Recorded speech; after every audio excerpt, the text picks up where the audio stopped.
Welcome to Esoteric Thoughts. Michael, can you talk us through what the amanita muscaria mushroom is? Sure. That is, again, one of these old pagan elements that crept into religion and is usually euphemized by the red wine. Again, it's not anything to do with later Christianity. It is a very ancient pagan motif. Not just the amanita muscaria, but other related mushrooms played a big role.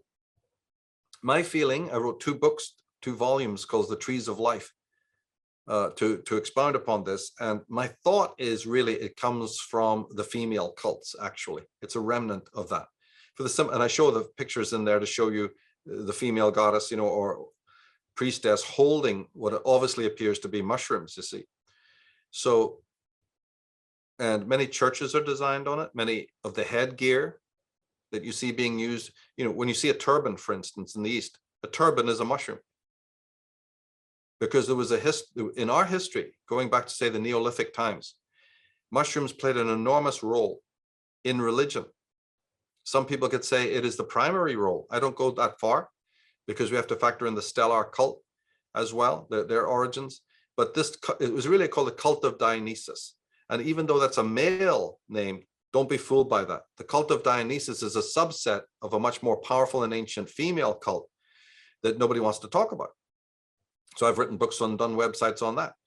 But the thing is that this was part of a potion that was used by women, first exclusively by women, but then as the cult of the sun, their own child, it became male gradually because the goddesses needed eunuchs, castrati as priests. All priests, the phenomena we know as priest, vicar, pastor, come out of goddess cults. That's why they always wear robes and shave their heads to represent castration, or the next best thing was circumcision. There's a lot of sexual energy in all of this.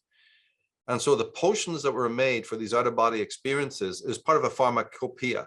These were literally drug cults, by the way, that then gave them the first supernatural experiences, or what later became supernaturalism. So we have a supernatural realm and bodies, entities, figures like God, and the angels, and all of this comes out of hallucinogenic experiences that were key to religion for thousands and thousands of years.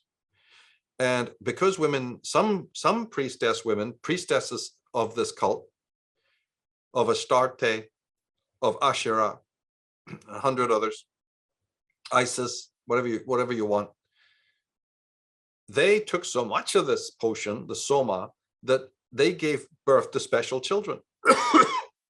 Frank Herbert picks this motif up in his Dune series, if anybody's watched that or read the books. Their blood was so permeated with psychotropic substances that they gave birth to almost what could be considered clairvoyant children, special children. And so when you see Isis, with the Horus, and Mother Mary with the child Jesus, Krishna was blue.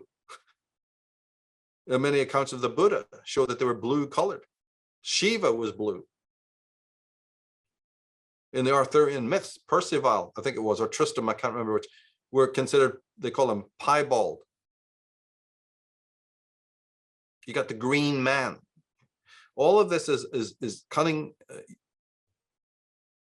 euphemisms for that you were born so full of drugs that your blood was literally blue, like some sort of Vulcan. And all it meant was that the child was very special. Through the mother's blood, they had special insights, could speak in different tongues, so you just, whatever, talk to the animals, you name it, right? So there was this in physical form. What I'm talking about is an actual physical thing. Children were born, with these piercing eyes and clairvoyant abilities and ability to heal, all the rest of it. And Jesus is just a pastiche of this motif of the sacred child. It could be a girl as well, of course. And she would always grow to be a priestess and a keeper of occult knowledge, like you see in card 2 of the tarot, the high priestess. It's colored blue, by the way. So the amanita was one of these special drugs, not the only one though. And so this is where the Christmas ritual comes about, with the Christmas tree and the little balls on the Christmas tree. representing that mushroom. And you see real mushrooms growing underneath real Christmas trees, so to speak.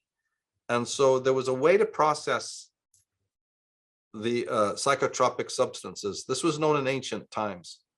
And they did that. There was a special cult of priestesses who knew the secret. But the secret was to process this was to add bull's blood, baby blood, by the way. It's really gets into some heavy stuff.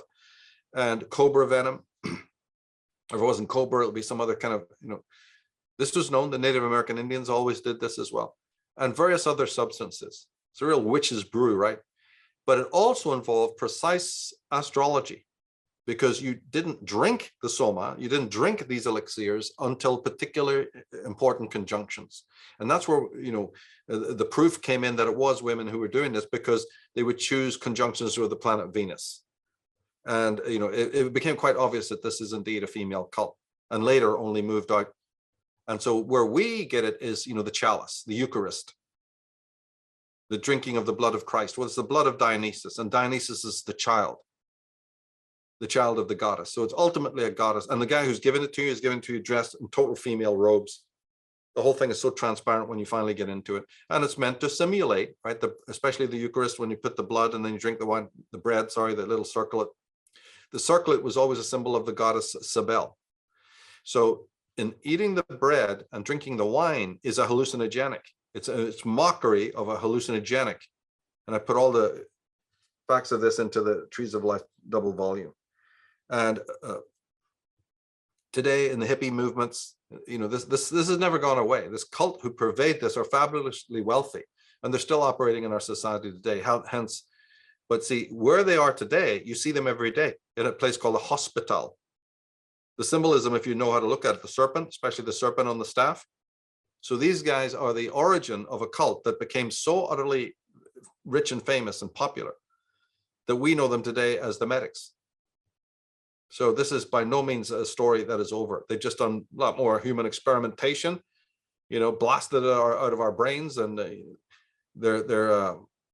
haven't gone away.